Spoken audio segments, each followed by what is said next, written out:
is a great point, and it's something I always tell people. Like, if you want to get all these numbers, right, for yourself, like the stats, like what's my best takedown historically, what's my best submission, and all my pass sweep, it requires you to take notes. Yeah. Right.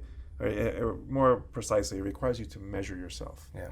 So I think there's a common saying that says, "What isn't measured isn't improved."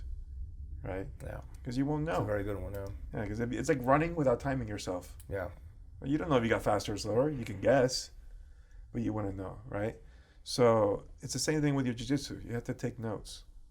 After every training session, if you're a diligent student, that's a good point. Measure yourself. Okay, how did I do today? What were my winning positions? What were my losing positions? How did I lose? How did I win? And if I used to do this for wrestling, I have journals. I had to bring them by one day. I had like 3 or 4 journals. I would just write notes nonstop, and it's how I developed my game plans. That's good and smart. All right, because I learn, okay, where are my strong suits? For me, wrestling, underhook was always a strong position for me. Far knee block, head inside single leg. Yeah. Those were my takedowns, and so I always focused on those. But likewise, recording matches.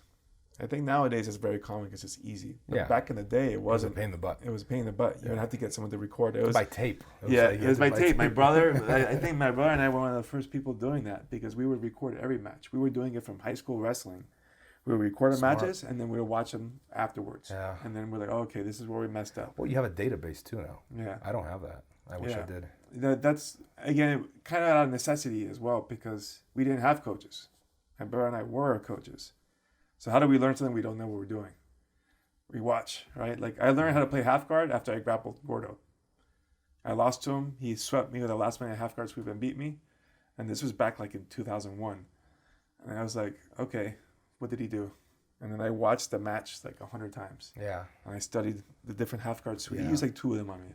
And then I just did those in training all the time. And then I learned how to play a half guard, But I needed to film because I didn't have another way. But it's now you can buy any DVD and stuff like that. But it's still better to see yourself training. Like even just in regular training, film yourself sparring.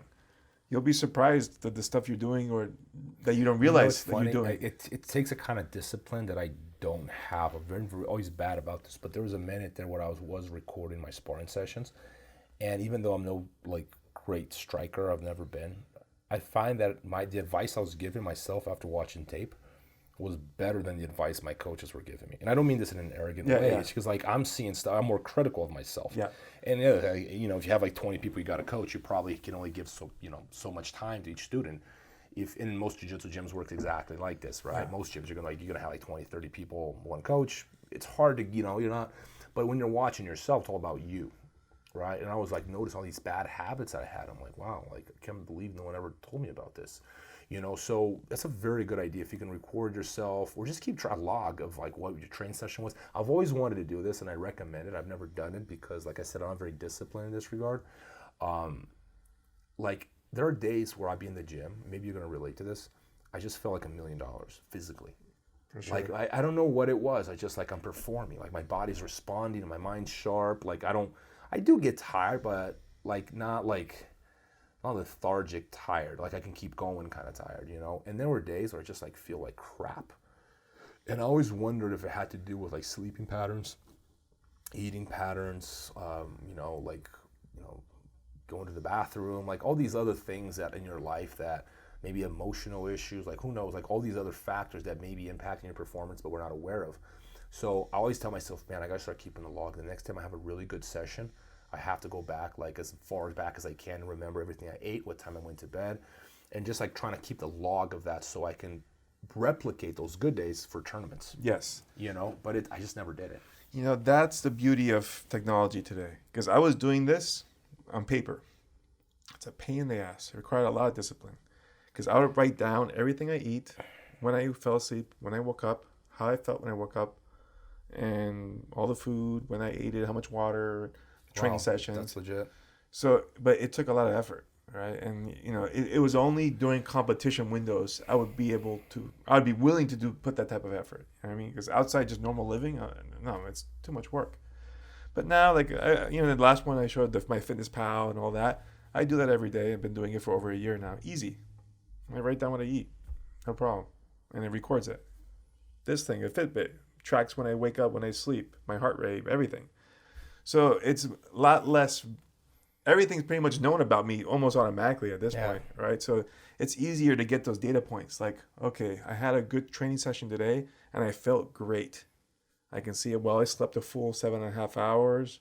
I ate this at this time. I had this amount of time before. So you have to input what you eat, right? What I eat. That's the only thing I'll be putting in. This is tracking and your it's sleep connected automatically. to your phone, right? And it's connected to my phone. Okay, so what's it called again? This is the Fitbit Charge 3. Fitbit sponsor us.